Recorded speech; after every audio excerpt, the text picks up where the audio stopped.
म्हाका तिसरे फावटी येवपाचो हांगासर संद मेळ्ळी. कदाचित कितलींशींच जाणां कॉमन आसतलीं जांच्यांनी मतीन दवरला आसतलें की जेन्ना शिवानी बाकरे करता पळय एक्झिबिशन तेन्ना हांव मुजरत वतलेंच सो म्हाका दिसता कितलींशींच रिपिटेड आमचे स्टॉल एक्झिबिटर्स आसतलीं. आमी हांगा सगळे कडेन सध्या स्वदेशीची शपथ घेवपाक लागल्या. आतां स्वदेशीची शपथ घेवपाक साधे सिंपल गणित म्हणजे म्हजो देश 145 कोटीचो. ह्या 145 कोटीच्या लोकांक कितें ना कितें तरी आपली वस्त म्हणजे कितें ना कितें वस्तू वापरपाकूच जाय, बरोबर काय ना. पण सदांच जो आसा आयज मेरेन आमच्या देशाक कन्झ्युमर म्हणून पळयताले.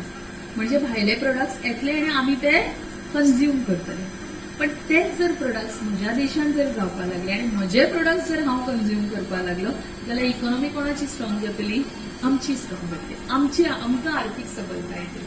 हे सिंपल लॉजिक आसा आफ्टर स्वदेशी मुवमेंट हाच्या पयलीं चलूंक ना. आमकांय खबर आसा की देश स्वातंत्र्य जावपा खातीर सुद्धा स्वदेशी मुवमेंट चालू आसलें. पण आमी केन्ना केन्ना काही म्हणजे आता फॉर एक्झाम्पल चायनीज प्रोडक्ट्स असले किंवा काही इतर देशांनी केलेले प्रोडक्ट्स असतले ते खूप कमी किमतीन असतात आणि म्हणून आमी आमचे खंयसर तरी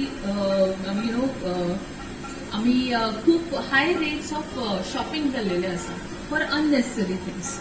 बट तेच आमचे पयलींचे जे आशिल्ले पळय न्ही जे तर केन्ना तरी आमी कमी प्रमाणात आमी शॉपिंगय करताली पण जे प्रोडक्ट्स आसताले ते लॉंग लास्टिंगय आसताले. आणि आमकां खबर आसा हे म्हाका दिसता एका भारतीयाकच खबर आसा की खंयची जर वस्तू आपल्या कडेन जर आसा न्हय तेचो पुरेपूर वापर करीसर म्हणजे जे टी शर्ट जर हांवें घेतला तेका पोछा करीसर कसो वापरपाचो न्ही हो आमकां कळटा. कित्या खातीर हांव तुमकां सांगता हें वायट आसा ना. बिकॉज आयज जे फास्ट फॅशन जाल्लेली आसा पळय because of this fast fashion you do not know how to take care of the rest of the things.